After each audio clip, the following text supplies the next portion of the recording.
Time factor hasn't changed from the last few years.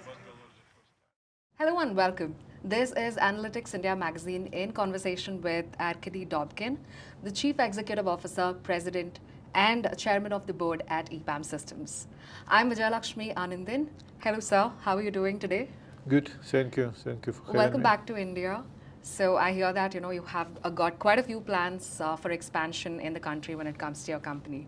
So as the chief executive officer and the chairman of the company in the industry of technology, what vision and what future plans have you got? So we relatively long in market already. We went through many interesting changes in the market as well, and I have a kind of opportunity to remember what was happening 10 years ago, 20 years ago, 30 years ago. Right. And during all this time, what we were doing, we were trying to see how demand and what clients needs changing and adapt to this. And I think during the last several years, it was interesting spike Right. and then a little bit cool down. But we all know that in technology and in technology-driven world, uh, even with some slowdowns, probably return to demands Right. for technology services would be pretty fast. So with this, we're planning to see how we can bring more value to the clients and be ready to grow as soon as this demand will be restored. So, and everything what we're doing with our plans right now, being Right. ready for this growth back. All right. So I'm pretty sure there are a lot of responsibilities that you would need to be shouldering as the CEO of the company. So when you're leading a team such as Epam, which has got close to 63,000 employees, so what are certain challenges that you encounter, and what's your leadership style to overcome them? So what are some parameters that you take into consideration when it comes to that? Uh, you're asking pretty tough questions, which very difficult to kind of address in the interview. And I think Epam, from a relatively unknown company, or almost unknown company 10 years back, become visible in the market. Epam, in the last 10 years, transformed itself from kind of talent concentrated heavily in one part of the world to very talent diversified company. Maybe when you started to analyze, we might be one of the most diversified talent company in our Right. segment today, because we still have Central Eastern Europe, but we growing very fast in India. We building ourselves in Latin America as well. And when you're asking about challenges, challenge of growth, Right. challenge how to keep the culture, or challenge how to adapt culture as well, because it's not something which can stay consistent, especially with the growth, with new capabilities, with client demand changing. So I think from CEO perspective, that's the main challenges, how to navigate the growth and not to lose yourself. Of course. So the company started its operations in India in 2016, right? That was about 7 years ago. So back then, I'm pretty sure the technology landscape was completely different than it is now, right?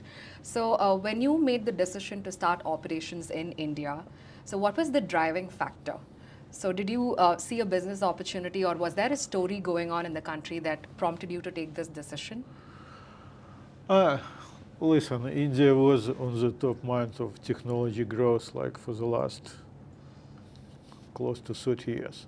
30 years ago, it was an idea Right. which many companies implemented to full extent. So we were growing in different parts of the world, being an American company, but similar like a lot of Indian entrepreneurs, they were coming to the roots, areas which they were comfortable. We started from Eastern Europe, but in 2015, 2016, we already were a public company, very small public company, but growing 25, 30% year after year. we understand that we need to be global. We understand that we need to be approaching the talent in different countries. And idea was to come to India, which we absolutely were sure about talent availability, and that we have to be present, and starting to see what it is, because we didn't have this experience. Right. So it was our commitment to grow, Mhm. and demonstration of this commitment was realization that we need to be global. Right. So let's talk about Epam a little bit. So I read about how the company is wanting to create hubs and centers of excellence in various departments, such as cloud transformation. You're focusing on retail, and you have payments, data science, healthcare industry for that matter. So you want to build a newer and deeper technologies in each of these fields, right? So what is the roadmap ahead when it comes to building these hubs and centers of excellence, and what developments can we expect in that zone? So I think, again, it's a loaded question, but there are so many things which you have to do simultaneous Correct. if you want to grow. Like, we were coming from very strong, at least in our opinion, engineering roots. We were working and helping to build products for the top brands in technology. And a lot of our initial competency centers were coming not from abstract knowing that it should be happening. It was coming from very practical interaction with clients like Google, so SAP or Microsoft, Oracle's as a clients, plus a lot of startups. So initially, at big extent, it was very organic Right. development. Then based on this, we were understanding how to do it better than our competitors, at least we were hoping that it is. Right. And also with diversification of the talent and globalization, we also wanted to make sure that this type of competency centers distributed, and we reaching out to the talent available in different regions and connect them together. That's why, for example, you asked about 2015, 2016 when we started. Yes. It was exploration. For 2, 3, 4 years, we were carefully understanding what talent availability, how we can differentiate us on local market. But then we started to bring locally, in connectivity with our global competency centers, practically all elements Right. which we need from horizontal technology, Right. and later through industry and some level of business expertise, which is India providing even more opportunities and capabilities, taking in account the size of the talent market and availability of this talent built by many, many global corporations for the last decades. Right. So the next question is about the customers that you are focusing on. I'm pretty sure the company has certain strategies for improving, the innovation and digital transformation for your customers, right? So I read that you're focusing on a payments hub and design studio, setting up data science and cloud computational COEs, that is Centers of Excellence. So can you tell us more about how you plan on developing these strategies further? I think we're coming to the same topic, developing strategy. The demand from the clients significantly changed from 10 years ago, right? And today, I'm pretty sure you will start asking questions about how OpenAI changing this whole demand. So one of the advantage which we have, that we're still working, like about 40% of our business, maybe even more, it's technology companies which actually bringing these products to the market. Right. Based on this experience, we're seeing different level of insight for all areas, practically for all areas which you ask. And we're bringing them back to large corporations and working very directly with them. So that's why interaction between these components, we're very focused on how to bring capabilities in data analytics and in cloud. Right. And in digital engagement. Right. In harmonized way to the solution. So the strategy, one of the key strategies for us, how to make sure that there is right level of alignment between all of this to bring final value. And a lot of efforts we probably coming back to your original question about challenges, a lot of effort, exactly how to align these capabilities, how not to create silos between all of the things which you name it, and it's even more. Right. And self-serve specific center of excellence versus the integrated value to the client. Right. When I was researching about Epam and what the company does, I came across certain unique concepts and strategies that the company implements, such as engineering DNA and a borderless delivery framework. So, can you give us more insights as to how these things work? For example, one of the differentiations historically Right. we claiming it's that we from the very beginning were builders versus maintaining the status quo. And our client base was helping us to do it because, as I mentioned, we were growing up serving product and technology companies. And part of this journey was learning how the best software and technology companies in the world maintain and growing, retaining their talent. And we had opportunity to see it through hundreds of companies. And in result, we built our approach for this, which we have a code name of multiple programs and internal certifications called ENGEX, Engineering Excellence Programs. Right. And that's what we're using to grow and bring to new locations. So this is extremely important for us. And while during the last 10 years, we're transforming the company and bringing more and more kind of going high in the value chain and bringing consulting capabilities and even strategy capabilities. Right. One of the key points, how not to lose this engineering DNA. This is extremely important. And this is related to borderless component as well, because we really don't want to differentiate different regions Right. by regions. We would like to differentiate ourselves by quality of the delivery. And for this, the difference in quality across engineering centers should be very, very kind of minimum. And projects, and this is what's happening during the last years, should be kind of staffed with the talent, not based on the regions, but based on the capabilities. And this is exactly about borderness. And to implement this, a lot of strategic investment we've done during the last decades, including our pretty unique digital platforms, which allowing for this borderness. If you think what happened during the last 3 years since pandemic, Right. it was complete transformation. Like 3 years ago, telling clients that we can allow people working from their homes or having very diverse teams across locations would be straight no. Right. And most of the companies were thinking that they will not be able to control or manage the talent correctly. And it's all gone. Yeah. It's very different world right now. And we were doing this not during the last 3 years. We were doing this during the last 15, 20 years, building on top of this. And we believe that we were a little bit better prepared for this transformation. Right. Now let's move on to talent acquisition and retention.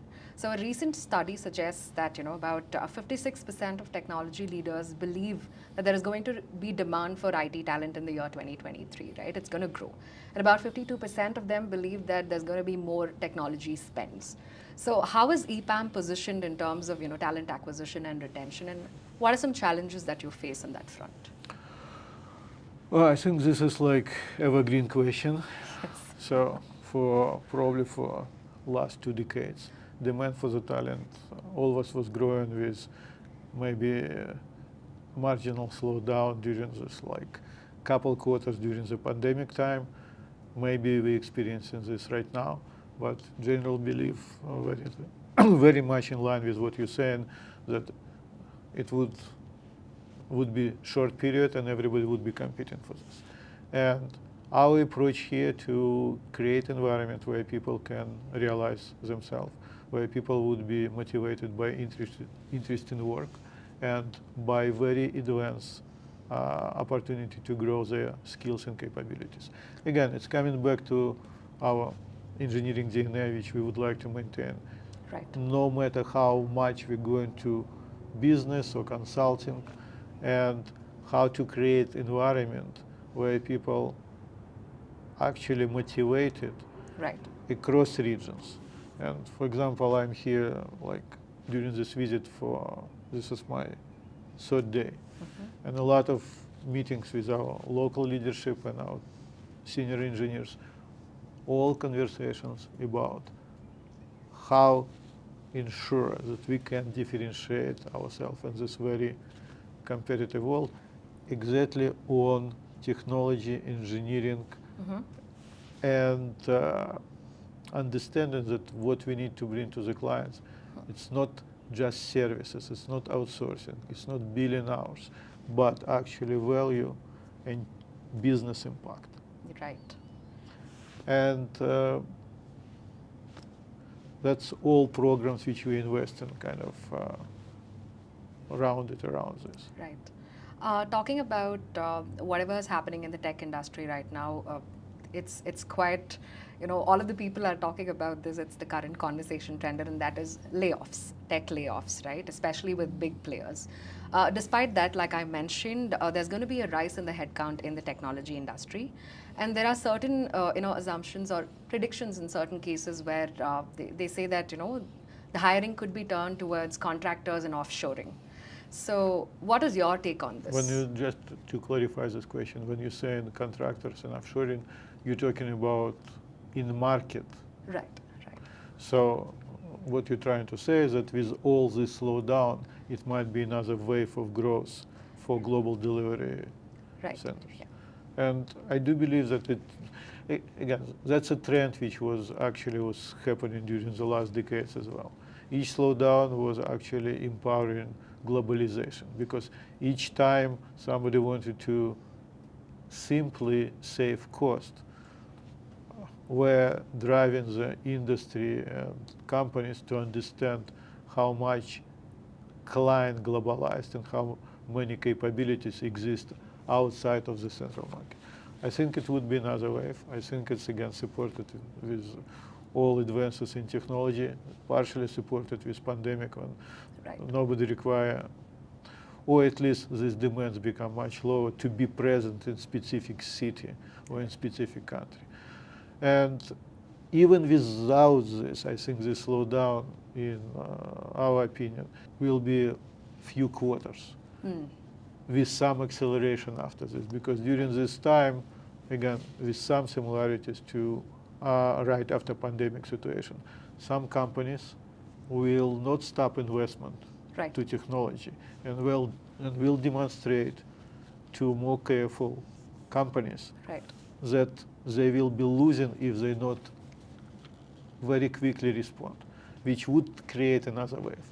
I don't think it would be the same as it's happened in second part of 2020 and during the most part of 2021, but I think we're very quickly returning to pre-pandemic level of growth. Let's talk about what's trending in the artificial intelligence industry right now, and that is large language models like ChatGPT, the Bard AI, and the likes of it, right? So have you implemented any of these models in your business? And if there are companies that are focusing on building large language models, is Epam eyeing on acquisitions of these companies? First of all, being CEO and being with the company for a long time doesn't mean that I'm expert in all these areas. And I really very carefully watching interviews when people talking about topics which they don't really understand. At the same time, Epam is an engineering company, which make us live and operate on the digital platforms which we built during the last decades and continuously building. It's like never-ending story, which allow us to understand, for example, our talent at very different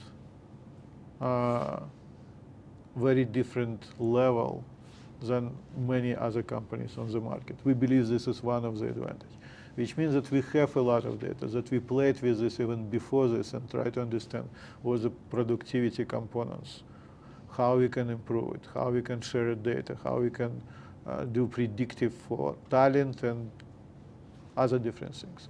And as soon as the first piloting of co-pilots program starting to happen on the market, we were partnering and testing them internally with guys who bringing them to the market today.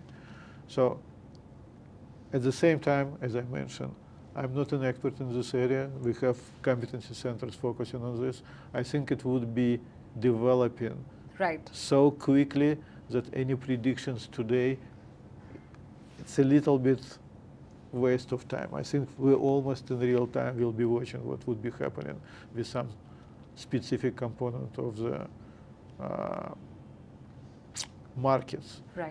And I think productivity of companies like us and in our segment will be increasing like 10 times, if not more. Probably like in 3, 4, 5 years, the programming field will be very different. But if you think about how programming looked like 20 years ago and 10 years ago and today, if you look kind of backward, I think these changes were kind of similar. Now it's another wave and probably even more accelerated. Don't want to speculate. Let's wait and see. Okay, but talking about large language models, with focus on your customers, have there been any demands for it from your company? So we're talking about real time. Like the first splash, like everybody knew that something happening. Everybody knew that Microsoft going to do very interesting entries after acquisition of GitHub and acquisition of LinkedIn, which is all around people and basically acquiring ton of data. At the same time, everybody started talking about it practically a few months ago. And also it's triggered huge competition from other companies who has access to this type of data. Okay, so that's why I don't want to predict something and look not smart just 2 weeks later.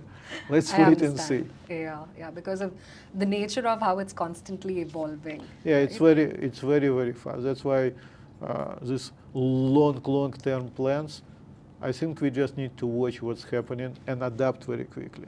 And this is exactly the whole point when you were asking about strategy and what we're doing and how things might change, and things changing because of technology, things changing because of geopolitical situation, a lot of changes which are difficult to predict, and all what we're trying to do, we're trying to make company be able to adapt very quickly. And one of the key foundational points for us to keep engineering as a core. Because if you're good engineer, then you will be able to adapt. If you're trying to do something simple, then any change will actually turn you backward very, very quickly. Well, with that, we come to the end of the interview. Thank you so much for sharing your insights on all of the trending topics that we are encountering in the artificial intelligence and data science industry. It was great interacting with you. I'm pretty sure the people that will be coming across this will have certain key takeaways. So thank you so much for that. Thank you very much. Thank you.